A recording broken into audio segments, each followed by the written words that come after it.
Hey everyone, my name's Kristen and welcome to my Cathedral Garden. If you're new here, I am a homeschooling mama. I have 4 kids and we just finished up our 4th grade year, 2nd grade year, kindergarten year, and we had a 3-year-old this past year for 2021.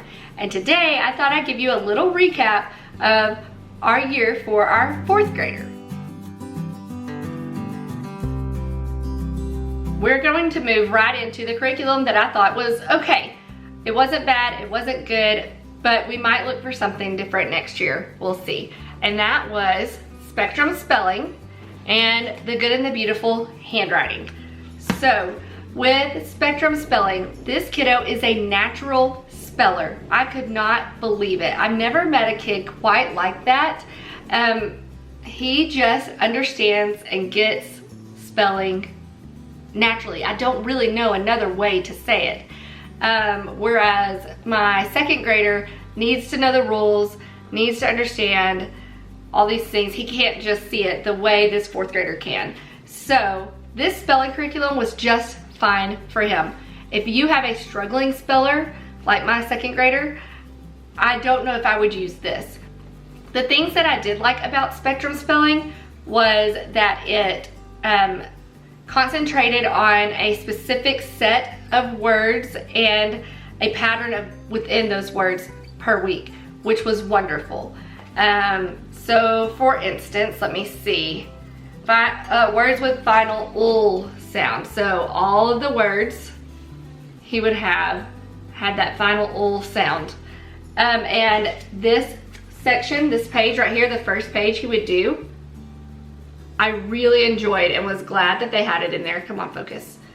And that was called Words in Context. And it was a fill in the blank, so it would be like a short story or a paragraph or two. And he would have to take all of his spelling words and put them in the appropriate places. Deductive reasoning is not his strong suit, and so this was actually really, really good practice for him. I really liked it. And I liked the next section. Let me see if I can find a good one.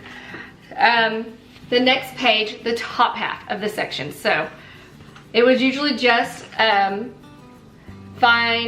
with words. Sorry, fun with words. So this one's like finishing old quotes. What I did not like about this page, and we always skipped, you can see he has exited out, was words across the curriculum. For whatever reason, they decided to put in spelling words that weren't a part of the list. They were just used in other places, like math and science. Well, that's not what we're concentrating on. I want you to concentrate on your spelling words for the week. And so I would always have him X that part out. To me, it seemed like busy work and unnecessary because there was no word bank to go off of. And you just it was like a guessing game of bad spelling. It was just not great. Then I also like this page, words in writing. He had to use a couple of words in writing a little paragraph, which worked on his writing skills.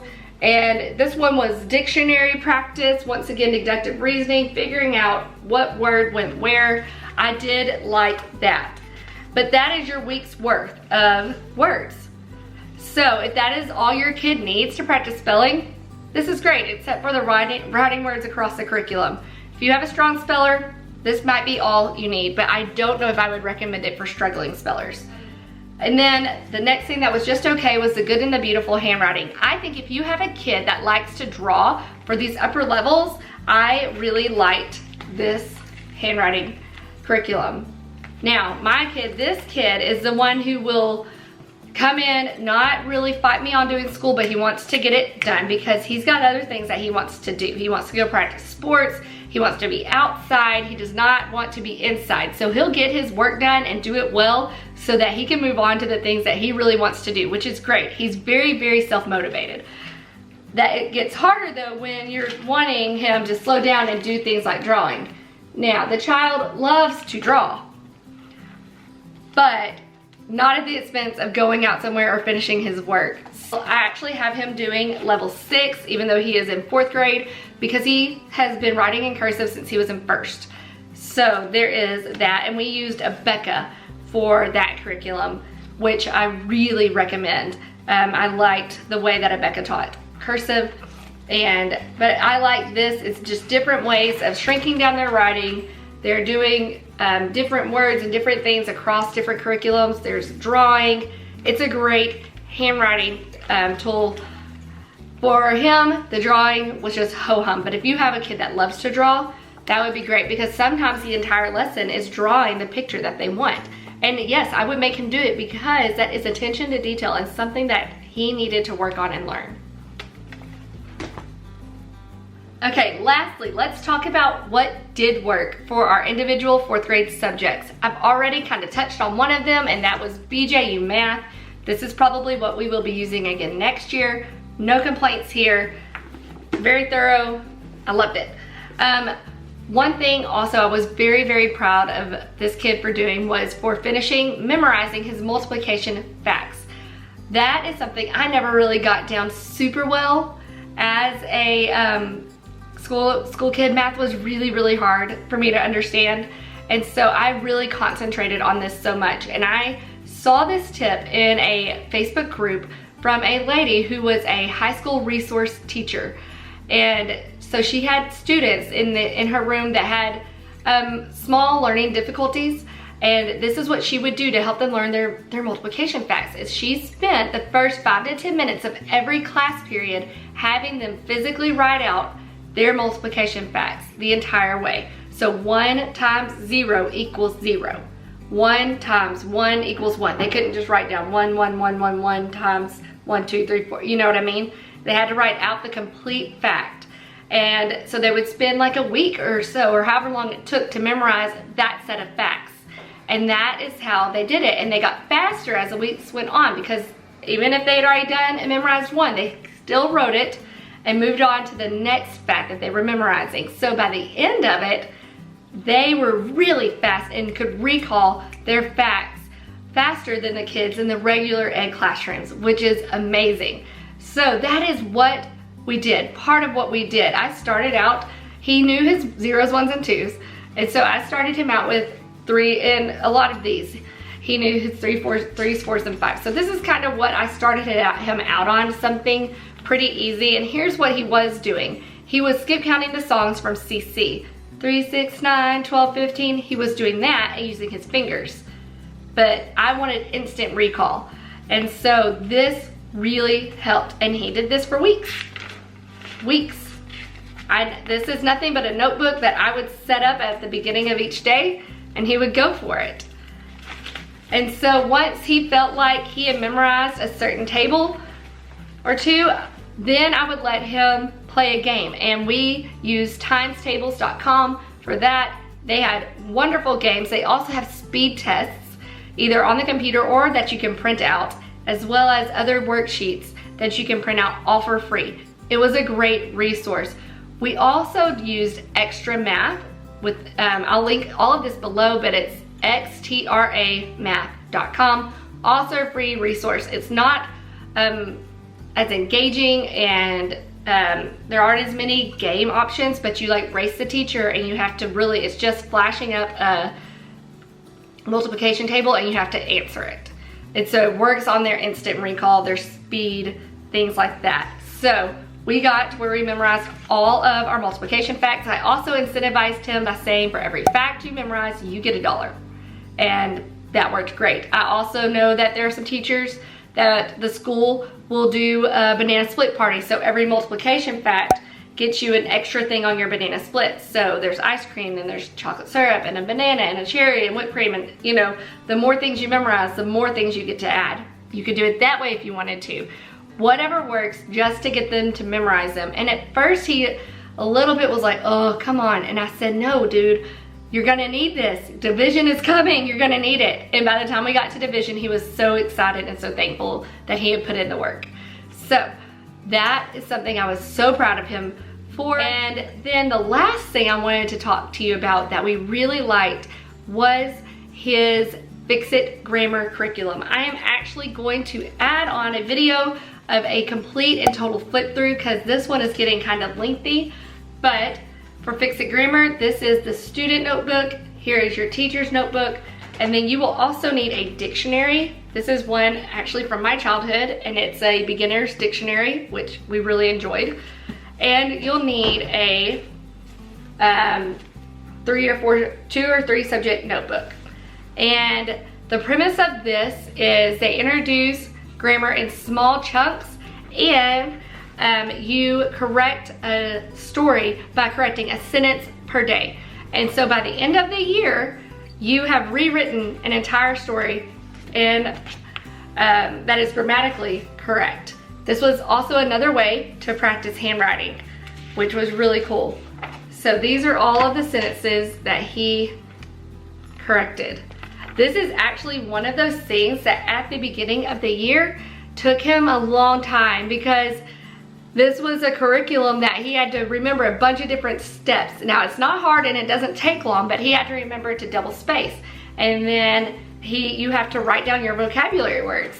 So there was a vocabulary word section. He had to look it up in the dictionary, write down what it meant, remembering a double space, then go back, read his sentence, correct his sentence, then write his sentence, all while remembering to double space. While that isn't hard, it was a lot of steps, and he would always end up forgetting to double space, so he'd have to go back and erase, and then he'd forget again. And so it took us a minute at the beginning of the year, but he got super duper fast, and I was just astounded, because here is what he was correcting at the beginning of the year. This is all I'm gonna show you, and then I'll link you to the flip through.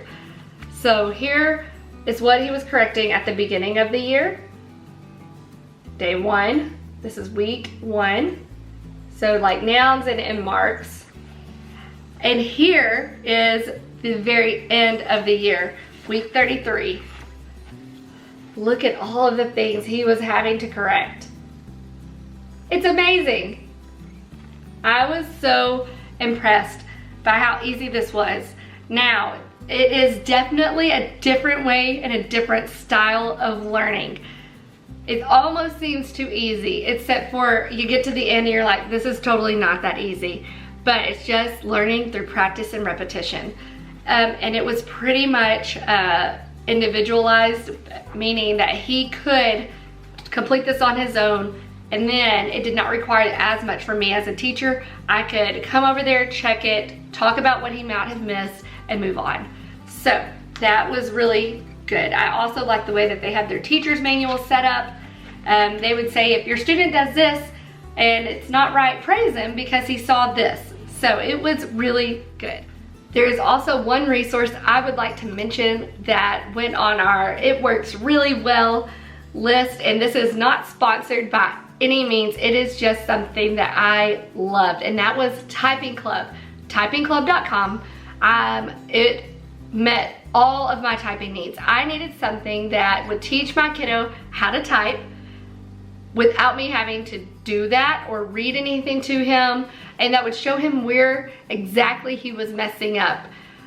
There are a lot of different typing programs out there, for sure, and none of them was exactly what I was looking for, where it had a video explaining, then they got to work on it, and it was instant notification if you got it wrong. Typing Club fit the bill, and it was incredibly cheap. There is a version that is free that you can do, which is wonderful, but if you want to do their paid for version, I think it was something like $2.50 a month, or I can't even remember how much it was for a yearly subscription, but it was not that expensive, which was great. So if you are looking for a typing curriculum, this was wonderful. The lessons and the videos were short, and then it showed them their finger placement, and they had to type out certain things, and if they got a letter wrong, it would turn red. Great. It was wonderful. There's also a Typing Club Junior, so even my second grader at the second half of the year, starting in January, said he wanted to start learning to type. I put him on that, and he loved it. It was wonderful. So if you're looking for a typing curriculum, that's a good one. Okay, so that is the recap of our 4th grade year. Now, I was thinking and writing out the outline for this video, and I thought, they might be wondering, what's the plan? What's the plan for next year? That is a really good question. For sure, I need to find a writing curriculum, a good one. So if you have any suggestions, please be sure to leave those in the comments below, because I'm all ears. I would need, and like any help that you can get. I love writing, and this kid likes writing. He enjoys it, and so I want it to be something that he wants to do. Then I also want to make sure that I incorporate art more this year, and things that are developmentally appropriate for his age, not just his younger sibling. If you have any suggestions, let me know in the comments. I really enjoy engaging with y'all there, so I am all ears for sure. Thank you guys so much for watching. It means the world to me. If there's anything you want to see more in depth, let me know, and I would gladly do a flip through video or even send it to you in direct message on Instagram. I'm active over there, and I love engaging with y'all there. It's the same handle, My Cathedral Garden.